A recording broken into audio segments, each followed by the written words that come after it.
Nauk, l'esprit des eaux. Le Nauk, également connu sous les noms de Noken ou Neken dans certaines régions scandinaves, est l'un des esprits les plus mystérieux et redoutables du folklore norvégien.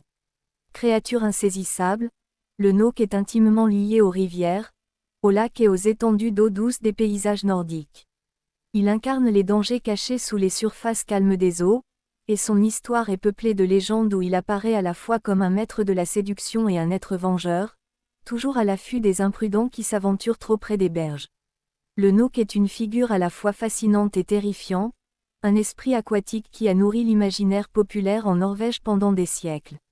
Dans les récits anciens, il est tantôt vu comme un musicien talentueux, capable de charmer les humains avec sa musique envoûtante, tantôt comme un être maléfique qui entraîne les gens vers une mort certaine dans les profondeurs des lacs et des rivières. Explorons l'histoire et les nombreuses facettes de ce personnage mythique. Le Nauk est issu des croyances anciennes qui peuplaient les rivières et les lacs de Norvège de créatures surnaturelles. Comme dans de nombreuses cultures où les esprits de l'eau jouent un rôle central, les eaux norvégiennes sont vues à la fois comme une source de vie et de danger. Le Nauk représente cette dualité, il est à la fois un maître des eaux et un prédateur mystérieux. Dans la plupart des légendes, le Nauk peut changer de forme à volonté, ce qui le rend particulièrement insaisissable. Il peut apparaître sous les traits d'un homme séduisant, souvent jeune et beau, avec des cheveux noirs comme la nuit et des yeux perçants d'un vert brillant, reflétant la couleur des eaux profondes. Sa forme humaine lui permet de se mêler aux hommes pour mieux les tromper. Cependant, il est également capable de prendre l'apparence d'un cheval blanc ou gris qui attire les voyageurs et les promeneurs vers les rivières, où il les emporte sous l'eau pour ne jamais les relâcher. Mais le Nauk peut aussi être vu sous une forme plus effrayante. Dans certains récits, il prend l'apparence d'un vieillard hideux et déformé, dont le corps est recouvert d'algues et d'écailles visqueuses. Sa voix, dans ses histoires, est gutturale, presque inhumaine, et il se manifeste uniquement la nuit, dans les recoins sombres des lacs, attendant de piéger ceux qui ne respectent pas les eaux. Le Nauk est surtout connu pour sa capacité à jouer de la musique envoûtante. Dans les légendes norvégiennes, il est souvent décrit comme un maître violoniste ou harpiste, capable de produire des mélodies d'une beauté surnaturelle. Sa musique est si puissante qu'elle hypnotise ceux qui l'entendent, les attirant vers les berges ou au milieu des étangs, où le Nauk les attend pour les emporter sous l'eau. Selon certaines versions de la légende, il joue surtout la nuit ou au crépuscule, et ceux qui passent à proximité d'un lac ou d'une rivière pourraient soudainement entendre ses notes envoûtantes flotter dans l'air. Les mélodies du Nauk sont irrésistibles. Elles apportent un sentiment de paix et de sérénité, si bien que ceux qui les écoutent se sentent irrésistiblement attirés vers l'eau. Cependant, une fois qu'ils s'approchent trop près, la véritable nature du Nauk se révèle, et ils sont emportés sous l'eau, disparaissant à jamais. Dans certains récits, des musiciens humains, fascinés par le talent du Nauk, cherchent à l'apprendre ou à l'imiter. Le Nauk est parfois décrit comme un professeur de musique pour les humains talentueux. Il enseignerait l'art de jouer du violon en échange de promesses ou de rituels mystérieux. Toutefois, ces enseignements sont souvent dangereux, car quiconque s'approprie la musique du Nauk sans respecter les règles risquerait de sombrer dans la folie ou d'être entraîné sous l'eau par l'esprit lui-même. Les interactions entre le Nauk et les humains sont marquées par la séduction et la tromperie. Le Nauk, lorsqu'il apparaît sous sa forme humaine, est capable de se fondre parmi les mortels. Il séduit souvent des jeunes femmes, les attirant avec son apparence séduisante et son talent musical. Ces femmes, ensorcelées par sa beauté et son charme, finissent par le suivre au bord des rivières ou des lacs, où il les attire dans l'eau pour ne plus les laisser remonter à la surface. Cependant, toutes les histoires ne se terminent pas de manière tragique. Dans certaines versions, il existe des moyens de déjouer les plans du Nauk.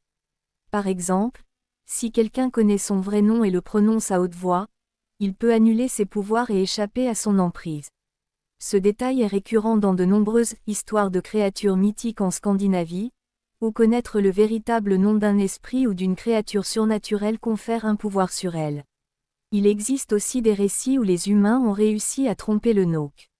Dans certaines régions, il est dit que si l'on jette une pièce de fer ou un couteau dans l'eau où il réside, le Nauk est immobilisé, incapable d'exercer son pouvoir sur ceux qui l'approchent.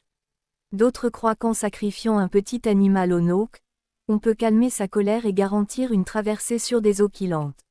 Le Nauk est inextricablement lié aux nombreux lacs, rivières et étangs de la Norvège. Dans un pays où les plans d'eau sont omniprésents, il est facile de comprendre pourquoi un esprit des eaux joue un rôle aussi central dans le folklore local. La Norvège est célèbre pour ses paysages maritimes, mais aussi pour ses lacs glacés et ses rivières tumultueuses qui parcourent les montagnes. Dans les villages ruraux et les zones isolées, il n'était pas rare que les habitants attribuent les disparitions inexplicables ou les accidents survenus près des rivières à l'œuvre du Nauk. Chaque région a ses propres histoires sur les eaux que le Nauk hante. Dans certaines parties du pays, les rivières sont particulièrement redoutées au crépuscule, moment où le Nauk serait le plus actif. Certains lacs, souvent entourés de légendes, sont considérés comme des lieux sacrés ou maudits, où les habitants évitent de se baigner ou de pêcher. Le Nauk est parfois vu comme une manifestation des dangers naturels des eaux norvégiennes, une métaphore des forces cachées qui peuvent entraîner même les plus prudents vers une fin tragique.